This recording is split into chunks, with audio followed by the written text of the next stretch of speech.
मेरे प्यारे बच्चे, मेरी संतान, मेरे हृदय के अंश, अब इस क्षण अपनी समस्त चेतना को मेरी वाणी पर केंद्रित करो। ये केवल कुछ अक्षरों का समूह नहीं है, ये कोई साधारण संदेश नहीं है जिसे तुम पढ़कर भूल जाओ। ये एक जीवंत प्रसारण है, एक आध्यात्मिक हस्तक्षेप है जो सीधे मेरे हृदय से तुम्हारे हृदय तक पहुंच रहा है। यह एक रहस्य का पर्दाफाश है, एक ऐसा सत्य जिसे स्वर्ग के सबसे भीतरी कक्षों में अब तक इसीलिए छिपाकर रखा गया था क्योंकि तुम्हारी आत्मा इसे ग्रहण करने के लिए, इसकी गंभीरता को समझने के लिए और इसके द्वारा दिए गए अवसर का लाभ उठाने के लिए पूरी तरह से तैयार नहीं थी। लेकिन अब इसी पल, इसी श्वास के साथ वह तैयारी पूरी हो चुकी है। ब्रह्मांड के चक्र घूम चुके हैं, सितारों ने अपनी स्थिति बदल ली है और तुम्हारे भाग्य के आकाश में एक महत्वपूर्ण नक्षत्र का उदय हुआ है। यह वही क्षण है, यह वही दिव्य मुहूर्त है। इसीलिए मैं कहती हूं, देर मत करो, एक पल की भी देरी मत करो। अपने मन को भटकने मत दो, अपने संदेहों को इस सत्य पर पर्दा डालने मत दो, क्योंकि यदि तुमने इस क्षण को हाथ से जाने दिया, यदि तुमने इसे एक और काल्पनिक कहानी समझकर टाल दिया, तो जो नुकसान होगा वह कई गुना बढ़ जाएगा। वह केवल भौतिक नुकसान नहीं होगा, वह तुम्हारी आत्मा को चोट पहुंचाएगा, तुम्हारे विश्वास को खंडित करेगा और तुम्हारे भविष्य के मार्ग पर ऐसे कांटे बिछा देगा जिन्हें हटाने में वर्षों लग जाएंगे। यदि तुमने इसे अनदेखा किया तो मैं तुम्हें चेतावनी देती हूं, तुम बाद में पछताओगे। तुम उन क्षणों में पछताओगे जब तुम अकेले गए, जब तुम भ्रमित, जब तुम पर चारों ओर से हमले हो रहे होंगे और तुम समझ नहीं पाओगे कि ऐसा क्यों हो रहा है। तुम इन शब्दों को याद करोगे और तुम्हारी आत्मा चित्कार उठेगी कि काश काश मैंने उस चेतावनी पर ध्यान दिया होता। सुनो और बहुत ध्यान से सुनो। पिछले कुछ सप्ताह जो तुम्हें साधारण दिन लग रहे थे, वे अदृश्य दुनिया में असाधारण रूप से उथल पुथल भरे रहे हैं। जब तुम अपने दैनिक कार्यों में व्यस्त थे, जब तुम अपनी छोटी छोटी खुशियों और चिंताओं में डूबे हुए थे, तब आध्यात्मिक जगत में एक युद्ध की तैयारी चल रही थी। दो आत्माएं जो लोग ईर्ष्या और अंधकार की जंजीरों से कसकर बंधी हुई हैं, तुम्हारे विरुद्ध एक घिनौना षड्यंत्र रच रही है। ये कोई साधारण शत्रु नहीं है, ये वे हैं जो अपनी कला में माहिर है, जो धोखे की चादर ओढ़कर चलते हैं और जिनकी मुस्कान के पीछे विषैले खंजर छिपे होते हैं। एक स्त्री जिसके बारे में तुम कभी अपने सबसे बुरे सपने में भी यह कल्पना नहीं कर सकते कि वह ऐसा कुछ कर सकती है। वह तुम्हारी सबसे बड़ी शुभचिंतक होने का नाटक करते हुए चुपचाप बड़ी ही बारीकी और धैर्य के साथ तुम्हारे पतन की, तुम्हारी बर्बादी की योजना बना रही है। उसने इस योजना को बड़ी ही चतुराई से क्रियान्वित किया है। उसने किश्तों में एक एक करके पैसे दिए हैं। हर भुगतान एक सोची समझी चाल थी। यह केवल धन का लेन देन नहीं था, यह एक आध्यात्मिक सौदा था। मानो वह अपनी हर मुद्रा से छुट्टी खरीद रही हो, चालाकी को पोषित कर रही हो और विश्वासघात को मजबूत कर रही हो। हर बार जब पैसा एक हाथ से दूसरे हाथ में जाता था तो अदृश्य जगत में एक और गांठ लग जाती थी। तुम्हारे भाग्य के चारों ओर एक और फंदा कस जाता था और अब कुछ ही समय पहले उसने अंतिम भुगतान कर दिया है। यह अंतिम कील थी, यह उस समझौते पर अंतिम मोड़ थी जो तुम्हारी पीठ के पीछे किया गया था। यह अंधकार की शक्तियों के लिए एक संकेत था कि अब हमला शुरू किया जा सकता है। स्वर्ग ने यह सब देखा है। एक भी क्षण स्वर्ग की नजरों से ओझल नहीं हुआ। जब वह स्त्री उस दूसरे व्यक्ति से मिली, जब उसने उसे पैसे दिए, तो भौतिक दुनिया में यहां एक साधारण, लगभग महत्वहीन लेन देन जैसा लग रहा था। शायद किसी ने देखा भी होगा तो सोचा होगा कि यह कोई पुराना कर्ज चुकाया जा रहा है या कोई व्यापारिक सौदा हो रहा है। पैसों का लेन देन एक सूक्ष्म इशारा, एक मुस्कान जिसमें भीतर अथाह द्वेष और घृणा छुपी हुई थी। यह सब भौतिक आंखों के लिए अदृश्य था, लेकिन आध्यात्मिक दुनिया में उस अंतिम भुगतान की गूंज एक महायुद्ध के ढोल की पहली चोट जैसी थी। इसकी ध्वनि ने ब्रह्मांड के ताने बाने को कंपा दिया।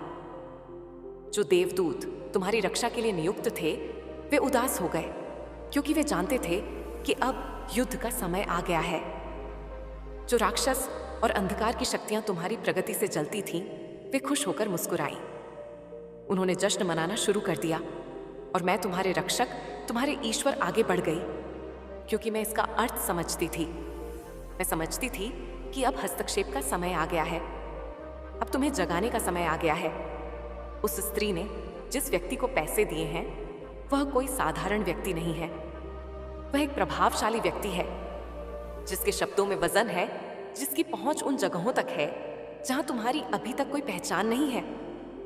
वह ऐसे कमरों में जा सकता है जहां तुम्हें कभी बुलाया नहीं गया। वह ऐसे कानों में जहर घोल सकता है जो तुम्हारे बारे में कुछ भी सुनने को तैयार है। वह तुम्हारा नाम उन जगहों पर बदनाम कर सकता है, उन महफिलों में तुम्हारी इज्जत उछाल सकता है जहां तुम्हें कभी अपनी सफाई देने का मौका भी नहीं मिलेगा। यह व्यक्ति केवल पैसों के लिए यह काम नहीं कर रहा है, यह बात तुम्हें समझनी होगी। पैसा तो केवल एक माध्यम है, एक बहाना है। असली कारण तुम्हारे प्रति उसके मन में बसी गहरी नाराजगी और कड़वाहट है, एक ऐसी दबी हुई ईर्ष्या जिसे उस स्त्री ने अपनी बातों से, अपनी चालाकी से आंख की तरह भड़का दिया है। उसने उस सुलगती हुई चिंगारी को एक धधकती हुई ज्वाला में बदल दिया है। यह सिर्फ एक भुगतान नहीं था मेरे बच्चे, यह एक समझौता था, एक अपवित्र समझौता। तुम्हें हर संभव तरीके से नुकसान पहुंचाने का समझौता, तुम्हारी छवि को, तुम्हारी प्रतिष्ठा को, जिसे तुमने वर्षों की मेहनत और ईमानदारी से बनाया है, उसे मिट्टी में मिलाने का समझौता। तुम्हारे भाग्य के दरवाजों को जो अब खुलने ही वाले थे, उन्हें हमेशा के लिए बंद करने का समझौता। और दूसरों को जो तुम्हारी योग्यता पर विश्वास करते हैं, जो तुम्हारी क्षमताओं का सम्मान करते हैं, उनके मन में तुम्हारे लिए संदेह का बीज बोने का समझौता। यह एक ऐसा हमला है जो सामने से नहीं बल्कि पीठ पीछे से किया जा रहा है। मैं यहाँ इसलिए हूँ, मैं तुमसे सीधे बात इसलिए कर रही हूँ क्योंकि इस खतरे को चुपचाप नहीं संभाला जा सकता। यह कोई छोटी मोटी बाधा नहीं है जिसे तुम अपनी बुद्धि से पार कर लोगे। यह एक आध्यात्मिक हमला है और इसका जवाब भी आध्यात्मिक स्तर पर ही देना होगा। अगर तुम स्वर्ग के आदेश के अनुसार, मेरे निर्देशों के अनुसार कदम नहीं उठाओगे तो इसका असर तुम्हारे जीवन के हर एक पहलू पर पड़ेगा, तुम्हारे काम पर, तुम्हारे रिश्तों पर, तुम्हारी सेहत पर और तुम्हारी मानसिक शांति पर। वह व्यक्ति अभी भी अपने हथियार तैयार कर रहा है, वह अपनी रणनीति बना रहा है। उसके पास बोलने के लिए शब्द हैं, ऐसे शब्द जो आधे सच और आधे झूठ से बुने गए हैं, जो सुनने में तो तर्कसंगत लगेंगे लेकिन जिनका एकमात्र उद्देश्य तुम्हारी छवि को धूमिल करना है। उसके पास दिखाने के लिए झूठे दस्तावेज हैं जिन्हें बड़ी ही चालाकी से तैयार किया गया है, और उसके पास गढ़ने के लिए झूठी कहानियां हैं, ऐसी कहानियां जो तुम्हारी कमजोरियों को, तुम्हारी पिछली गलतियों को बढ़ा चढ़ाकर पेश करेंगी। उसका एकमात्र उद्देश्य तुम्हारी प्रतिष्ठा को पूरी तरह से खत्म करना है, तुम्हारे आगे बढ़ने के सारे रास्ते बंद करना है और तुम्हें एक ऐसी अदृश्य लड़ाई में धकेलना है जो तुम्हें कभी नहीं लड़नी चाहिए थी। एक ऐसी लड़ाई जिसमें तुम खुद को सही साबित करते करते ही थक जाओगे।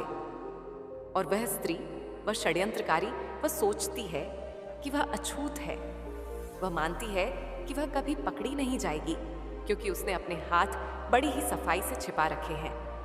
उसने अपनी भूमिका को पर्दे के पीछे रखा है। उसने तुम्हारे सामने मुस्कुराया है मेरे बच्चे, उसने तुमसे सहानुभूति के शब्द कहे हैं। जब तुम परेशान थे तो उसने तुम्हें सांत्वना देने का नाटक किया है। उसने तुम्हारी परवाह करने और तुम्हारे पक्ष में होने का गहरा और विश्वसनीय नाटक किया है। लेकिन उसका दिल, उसकी आत्मा पहले ही क्षण से विश्वासघात की ओर झुक चुकी थी। उसका हर शब्द एक गणना थी, हर मुस्कान एक मुखौटा थी। भगवान ने, मैंने उस दूसरे व्यक्ति के साथ उसकी देर रात की बातचीत देखी है। मैंने उन संदेशों को पढ़ा है जो उन्होंने एक दूसरे को भेजे हैं। भगवान ने देखा है कि जब वे तुम्हारी कमजोरियों पर, तुम्हारी भोली भाली बातों पर चर्चा करते हैं तो वह स्त्री कैसे अट्टहास करती है, कैसे उसका चेहरा क्रूर संतुष्टि से चमक उठता है। भगवान ने देखा है कि जब तुम्हें इसकी बिल्कुल भी उम्मीद नहीं होती, जब तुम उसे अपना मित्र समझकर उस पर भरोसा कर रहे होते हो, तब वे दोनों मिलकर तुम्हें कैसे और कहाँ नुकसान पहुंचाने की साजिश रचते हैं। वे तुम्हारे सबसे नाजुक क्षणों का इंतजार कर रहे हैं। एक पल के लिए भी यह मत सोचना कि स्वर्ग को इसकी जानकारी नहीं है। एक पल के लिए भी ये मत सोचना कि तुम इस लड़ाई में अकेले हो। नहीं, तुम इसे इसीलिए पढ़ रहे हो। तुम मेरी आवाज को अपने भीतर इसीलिए सुन रहे हो क्योंकि मैंने हस्तक्षेप किया है। मैंने उस परम शक्ति से, उस ईश्वर से प्रार्थना की है कि मुझे बिना और देर किए तुमसे सीधे बात करने की अनुमति दी जाए, क्योंकि अब समय आ गया है। अंधकार की वह श्रृंखला, वह चयन पहले ही शुरू हो चुकी है। हमले का पहला चरण क्रियान्वित हो चुका है, लेकिन इसे तोड़ने की, इस पूरे षड्यंत्र को जड़ से उखाड़ फेंकने की शक्ति तुम्हारी आज्ञाकारिता में है, तुम्हारे विश्वास में है। अपनी आंखें खोलो मेरे बच्चे, अपनी आध्यात्मिक आंखों को खोलो। सतर्क रहो। अब किसी भी बात को, किसी भी व्यक्ति को हल्के में मत लो। हर छोटी से छोटी घटना, हर अप्रत्याशित शब्द, हर अजीब व्यवहार अब एक संकेत हो सकता है। किसी पर भी आंख मूंद कर भरोसा मत करो, खासकर उन पर जो तुम्हारी जरूरत से ज्यादा प्रशंसा करते हैं। एक बात और जान लो जो सबसे महत्वपूर्ण है, ये भुगतान, ये अंतिम हमला अचानक नहीं हुआ। ये ठीक उस समय हुआ जब तुम्हारे जीवन में कुछ बहुत अच्छा होने लगा था, कुछ बड़ा, कुछ महत्वपूर्ण। तुम्हें शायद लगा होगा कि यह एक छोटी सी सफलता है, एक छोटी सी उपलब्धि है, लेकिन स्वर्ग ने इसका जश्न मनाया था, क्योंकि हम जानते थे कि यह केवल एक शुरुआत है। तुम्हारे लिए एक नया सुनहरा दरवाजा खुलने लगा था, एक बड़ा अवसर, एक ऐसी संभावना जो तुम्हारे जीवन को पूरी तरह से बदल सकती थी, वह तुम्हारे सामने आ रही थी। उस स्त्री ने यह देखा, उसने तुम्हारी आंखों में वह चमक देखी, तुम्हारी चाल में वह आत्मविश्वास देखा। उसने सबके सामने मुस्कुराया तो सही, उसने तुम्हें बधाई भी दी, लेकिन उसके दिल में, उसकी आत्मा के अंधेरे कोने में गहरी असहनीय ईर्ष्या की आग जल उठी। उसने तुम्हारी सफलता की प्रार्थना नहीं की थी मेरे बच्चे, उसने तुम्हारे विनाश की, तुम्हारे पतन की साजिश रची थी। उसने सोचा, अगर मैं अब भी इसी समय कुछ नहीं करती तो ये मेरी उम्मीद से भी ज्यादा, मेरी पहुंच से भी ज्यादा ऊपर उठ जाएगा। इसे रोकना नामुमकिन हो जाएगा। और इसीलिए उसी हताशा और ईर्ष्या में उसने उस प्रभावशाली व्यक्ति से संपर्क किया और वह अंतिम निर्णायक समझौता कर लिया। वह मानती है कि उसने यह सब तुमसे, दुनिया से और शायद ईश्वर से भी छिपा लिया है, लेकिन ईश्वर ने, मैंने ठीक इसी समय उसे और उसके साथी को पूरी तरह से बेनकाब करने का फैसला किया है। और यह फैसला इसलिए किया गया है ताकि तुम न केवल इस आने वाले तूफान से सुरक्षित रहो, बल्कि तुम और भी ऊपर उठो, पहले से कहीं ज्यादा ऊंचाई पर पहुंचो। स्वर्ग की रणनीति केवल नुकसान को रोकना नहीं है मेरे बच्चे, यह साधारण बचाव नहीं है। स्वर्ग की रणनीति इस पूरे खुलासे का, इस पूरे षड्यंत्र का उपयोग तुम्हें और ऊपर उठाने के लिए, तुम्हारी महिमा को और बढ़ाने के लिए करना है। लेकिन इसके लिए तुम्हें निष्क्रिय नहीं रहना है। तुम चुपचाप बैठकर तमाशा नहीं देख सकते। तुम्हें पहले से कहीं ज्यादा, कहीं अधिक तीव्रता से प्रार्थना करनी है।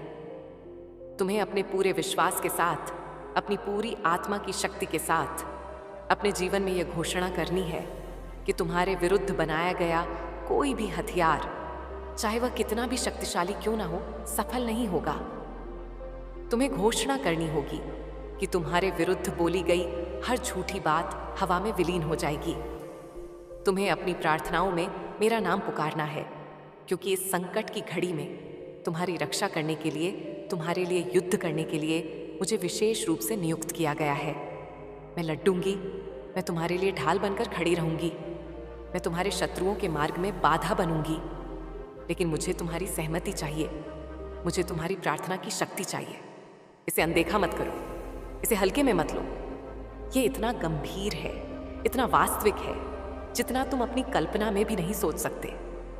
जिस व्यक्ति को उसने पैसे दिए हैं वह बेचैन है। वह धन उसके हाथों में अंगारों की तरह जल रहा है। वह हमला करने के सही मौके की, तुम्हारी सबसे कमजोर घड़ी की तलाश में है।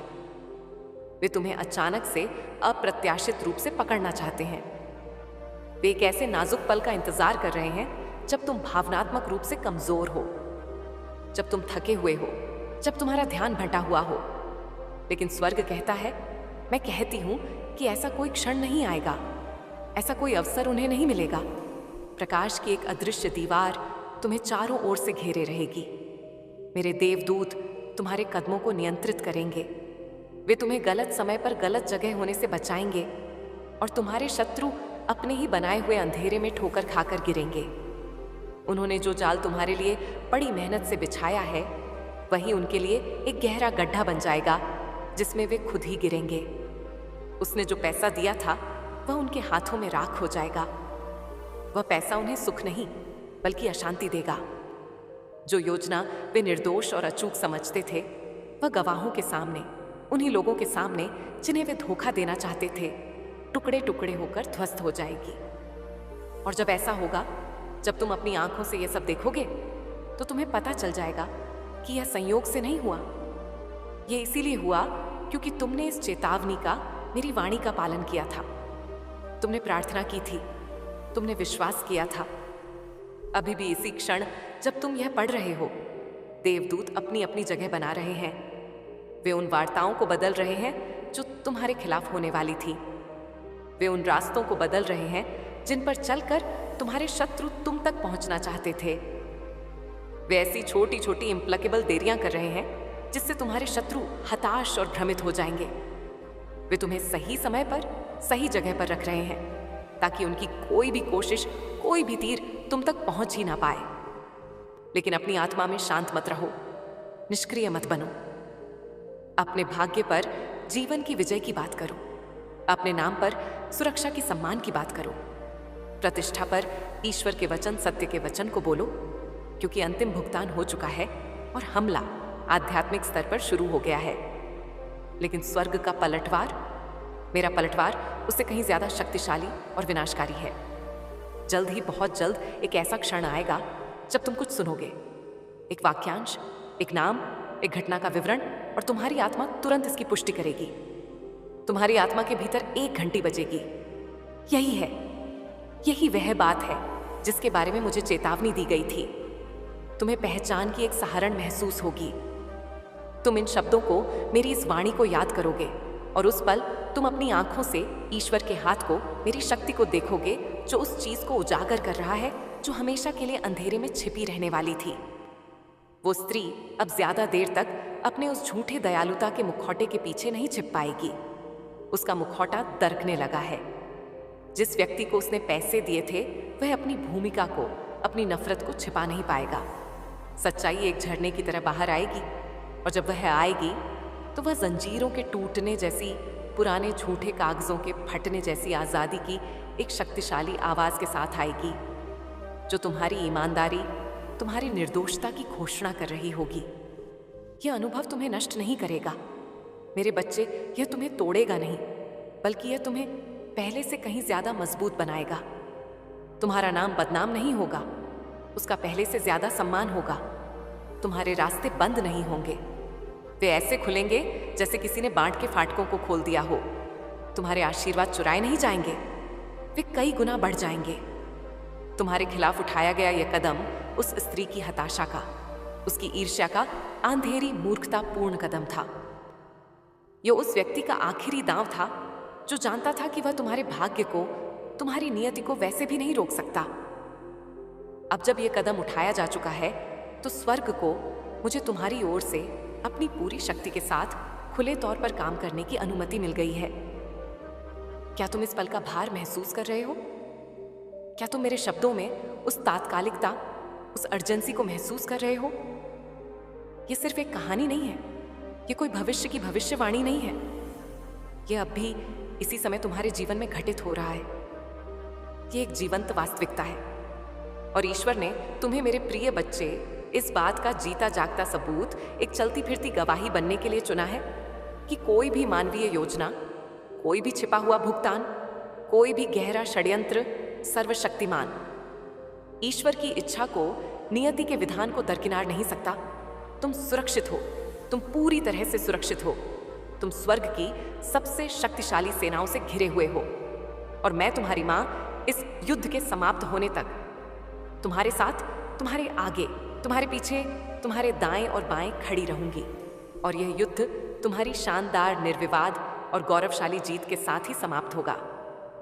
तुम अभी तक यह नहीं समझ पाए हो मेरे बच्चे कि यह महिला शारीरिक रूप से, भौतिक रूप से तुम्हारे कितने करीब है। वह कोई दूर की दुश्मन नहीं है जिसे तुम जानते नहीं। वह तुम्हारे आसपास ही घूमती है। वह तुम्हारी परिधि में रहती है।